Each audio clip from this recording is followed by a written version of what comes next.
water. It just swims along, and we are swimming in this infinite intelligence that we call God. There's never a moment that we're separated from it. There's never a space where God is not. You've heard that also.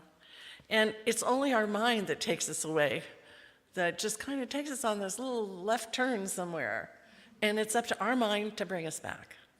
And that's the responsibility of being a human being. In the book, Living the Science of Mind, I love that book, Ernest Holmes wrote that to mature in your spiritual understanding, it's like opening a door that only you can open. We may want others to try to make our life better, make us happier, do some magic dust or something on us, but it's really only a door that you can open. And if you're here this morning, and I see you are, I know you're here to help figure that out for yourself, which is great. I also know that yesterday, the Holistic Fair, there were so many wonderful people in our congregation here all day. I know they slept in and they're just going to hear these words and know this is the truth, and we so appreciate all the work that was done for that. As a minister and a practitioner, and all our ministers and practitioners, we offer classes, workshops, we offer prayer, and we offer that, and that's really all we can do. You have to do the rest. You have to do the rest. It's up to you to find God in your own way. Well, I'm real excited because in October I've been invited to the center in Eugene, Oregon to do a 2-day practitioner workshop for all the practitioners in Oregon. And I'm really excited about that.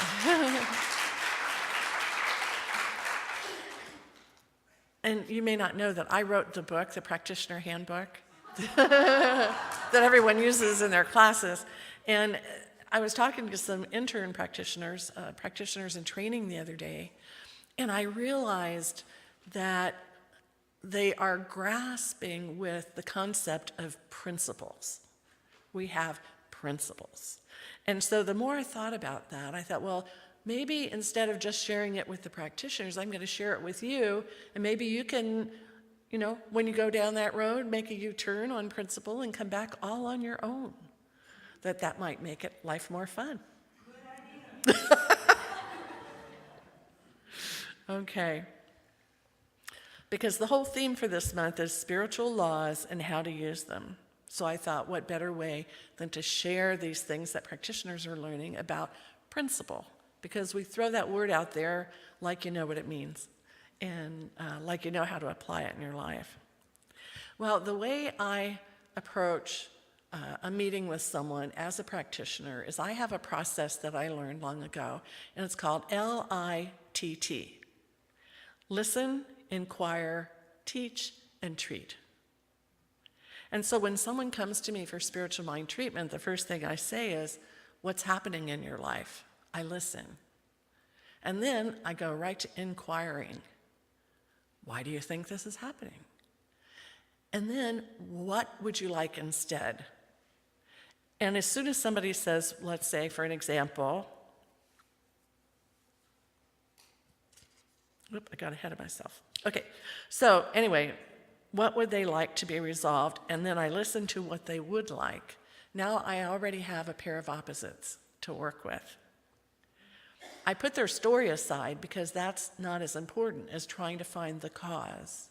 We know what they have, we know what they would like it to be, and I really want to know what triggered that. What triggered that? For instance, if you come to me and you say, I'm just angry a lot, I would say, what would you rather feel? Happy. Okay, got my pair of opposites. So I continue to inquire what's behind the anger and what triggered that. And so then I can say, here's the principle involved. And if you realign your thinking along the lines of this principle and accept that, everything will change. And then I do a spiritual mind treatment to wrap it all up.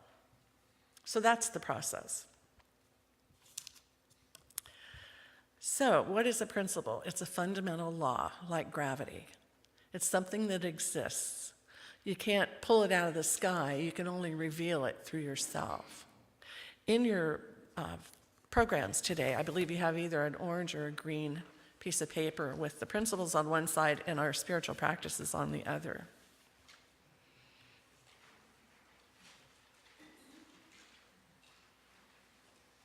So if the effect is that you're angry a lot and your goal is to be happy, in my mind, I would go through, gee, what are our principles? And if you look down there, look at principle number 2, love.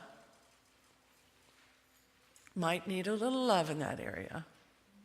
Might need a little love. And so the qualities that you will want to experience with love are supported by the universe. They're fully supported, just like everything is. The universe doesn't know anything but yes. So when we go to principle and you say, I'm done with anger, I want more love in my life, I accept more love in my life, the universe supports us in that. Why? Because we have this thing called the law of attraction that looks at what we're focused on. You focused on anger? Oh boy, let me put this slow truck ahead of you on the highway. It's as simple as that. It is, it's as simple as that. So anyway, LITT, listen, inquire, teach, and treat. 2 years ago, a woman from Southern California called me. I don't know how they get my number sometimes. People call from different areas. And she said, I need help. Okay. What's going on? Well, I'm just so angry, I just can't hardly stand it. Why? My husband, he's very ill. He will not take his medication. The doctor says, do this, I'm going to do that. I'm so mad at him, I could scream. I'm just so angry. He won't take his medication. So I said, well, how do you want it to be? I want him to take his medication. Well, okay. So I said, have you been in this philosophy a while? I wanted to, before I go to principle. Yes, I have. I've been in this for a couple of years, and I said, well, let me just inquire a little bit about some of these principles, and well, let's see if you're ignoring any of them in your life. She said, okay. So I looked through the list, and she's angry, so I said, well, what about love? That's the first one I thought about when someone's angry. And then I'm going down the list, I'm going, what about goodness? Sounds like there's not room for much goodness there. And eternal life, number 7. And spiritual beings. And freedom. And heaven on earth. We got 6 of that 10 to work on here. Okay. So I started at the bottom and worked my way backwards. Sometimes I like to do that. So I said, we believe that heaven and hell are states of mind. Do you agree? Well, yes. We can feel heaven when things are going right, and we can create a state of hell when we're angry. Would you describe your relationship with your husband heavenly or hellish? Oh, definitely hellish. You know it's all his fault. I can feel that energy. I said, would you be open to the possibility that you're contributing to the problem with your anger? Maybe, but it's still his fault. So I go to freedom. Well, you know, we're free to choose and create our experience in life. Do you believe that your husband has freedom to choose whether to take his medication or not? Yes, but he's so stubborn. He goes against the doctor's orders and it hurts me. Okay. Why does it hurt you? So she started crying. That's when we know we're getting somewhere. She said, because this illness is going to get worse, he's going to die, and I'm going to be alone. She was afraid he would die and she would be alone, and that is the cause of all this. Which took me right up the list to the next one, spiritual beings. Do you believe we're spiritual beings living in a spiritual universe? She said, well, sure, but what does it have to do with this? Well, we believe we're immersed in a spiritual universe, and there's more going on than we realize at any one moment. universal spirit is defined as transcendent, which means it's beyond our understanding, and it's defined as immanent, infinitely more than what we are. It's really a mystery. It's really a mystery. Which leads me next to the next principle called eternal life. We believe in the eternality, the immortality, and the continuity of the individual soul forever, ever expanding. Do you believe in eternal life? Well, I guess so. And so I said, at the soul level, there is eternal life. As Jesus said, my house has many mansions, and we'll visit them all throughout eternity. Many people have had near-death experiences where they physically die, but they write a book about it and say, they told me I had to come back and finish what I was doing. Those are amazing stories to me. But it shares that idea there's more going on than we understand. And there's absolutely no reason to worry about death because we have eternal life. And this is why the word soulmate often comes up in our philosophy. Because like Paul and I, first date we had, we're like, where have you been? You know, that soulmate energy, and it's so powerful. The soul is forever and ever evolving. And sometimes we put the brakes on that when we feel negative or feel anger. So either we're evolving or we're not, and it's our choice, and we have the freedom to do that. And that means when we do put the brakes on it, we're going against these principles. We're creating friction. It's like going on a highway the wrong way. We're creating friction. We're creating danger. So it's good to think about these things because there is this divine urge in all of us to evolve. So going up the list, the next one is goodness. We're inherently good and ever evolving towards greater good. It's a life-affirming universe. And so I said, do you think by not taking the medicine, your husband thinks he's doing what's right for him? Does he believe it's good not to do what the doctor orders? Well, she said, well, he's really just in denial. He's in denial. He dismisses the doctor's diagnosis. He never talks about death. He's afraid, and it makes me angrier and angrier and angrier. And on top of that, he thinks he knows what's best for himself. And just yesterday, he threatened me that he's never going back to the doctor. So she was feeling totally exasperated. I know that feeling. I've been there a couple times in my life. So I briefly went back to freedom, that we're spiritual beings, that we're on this eternal life, and then I went up to the next principle, which is love. And it reads that love is the self-givingness of universal spirit through its desire to express itself in terms of creation. And she said, what does that mean? I sometimes ask myself. I explained to her my thought. Love is background noise. It's always there. It's always there. We know it when we feel it. Don't you know it when you feel love? Just that connection with someone or something in yourself. It's the most powerful energy there is, and we know when we feel it, we can almost taste it. It's so tangible to be in love. When I get home in the afternoon from being here at the center, I walk in the door, the cats hear the door behind me, and they come running. She's gonna play with us.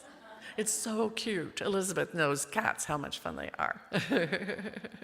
And then there's Paul, and we kiss, and I feel his love, and I give him my love, and we have a wonderful evening. And at night, the cats climb in the bed with me, and they just have to touch me. You know, love abounds in my house. Now, I have to be honest, there are days when I just don't close the door. I slam the door. The cats don't come running and go, oh, no. Paul hears me and he goes, okay, what happened? But that's love too. That's love too. So we can choose to feel it. We can choose to give it. We can choose to receive it. What if you gave someone love and they refused to receive it? May not be the right relationship. So I asked this lady, do you and your husband love each other? She paused. Yes. Now, if she'd have said no, I would have gone a different direction from this point, but she said yes, so okay, good. I said, if love's the most powerful energy in the universe, and it's creative energy, love, it just blossoms with creativity, why would you give your husband anger and frustration day after day after day? Oh, you know what she said? I'm so scared. And I understand that. I understand being scared because I'm getting older. Many of my friends are already gone. Many of my friends got ill, got sicker, went into this long, prolonged transition process, whatever you want to call it. And the emotions that surface during that come from places we don't even know. It's deep, deep emotional experiences. And I can understand being scared about that. But it's why we're here, why practitioners and ministers are here. We're here to remind you of these principles. We're here to kind of catch you going down that negative road and bring you back to the safety of being in this spiritual universe. Because we're all free to do what we do. But this is the safest place in the universe to be, right here in this teaching. It's very safe because we're grounded in these spiritual principles that are grounded in love. So I asked, would you consider letting go of those negative emotions and presenting some love? Well, like what? Not quite there yet. I said, hold his hand. Cuddle. Get on the couch and cuddle. Take a walk. Talk about special moments in the past. As you do that, he'll relax. You'll relax, and you'll feel that bond again. Those negative energies will dissipate. It'll probably take a lot of cuddling. That's okay. But what will happen, because it's the law of cause and effect, what we give, the universe gives us more of. What we offer, the universe responds in kind. And so things will start changing. It's guaranteed. Her fear of being alone, you cannot be alone in the universe. By recognizing that her husband was an individual soul on this incredible evolutionary journey, and she sets love in motion, what a beautiful experience that is. And it gives him space. It allows him the freedom to maybe make another choice, because now he is loved and he is safe. Doesn't that feel good? They get the freedom to think about what they're doing and maybe make another choice. Now, he might not change, but he's been given the loving space to do that. So the last part of this LITT, listen, inquire, teach principle, is treatment. And so what I do is wrap up all the positive energies that we've talked about in the spiritual principles and confirm this in mind. This is now how I choose to do life. And she either accepts it or not. She's either receptive to it or not. That's not my issue. That's a soul issue. Her conscious mind may wrestle with that a little bit, but her subconscious mind go, hey, I was born in love. I remember that feeling. I remember what love's all about. And so we put that in mind, and then we're grateful. Grateful that the law always works. And then we release it. We release it because the work is done. And so it is. So in the end, our whole purpose here of this center is not to get your salvation, as some churches do. You're not lost. It's so nice to know that. You're not lost. But we're here to give classes, to talk with you, workshops, all these things to help guide you in these principles for a more fulfilling life. That's our vision. Empowering people to live spiritually fulfilling lives. That's it. That's what we do. And I believe we're very good at it. So think about the 4 key areas in your life. We call them 4 areas. One's relationships, creativity or the work we do, how you're getting along with everybody at work, Prosperity. Is prosperity where you want it to be? How about your health? Is your health where you want it to be? And if there's any improvement that you'd like to make in any of these areas, please come and talk with us. Because this is what we read and we practice day in and day out. And that's why classes help me so much, because I'm refreshed. And you can never read the Science of Mind textbook too many times, believe me. Ernest Holmes rewrites it every time I read it because I see something I didn't know before. So we're here for you in all of this, and I'd like to wrap this up in a spiritual mind treatment for you.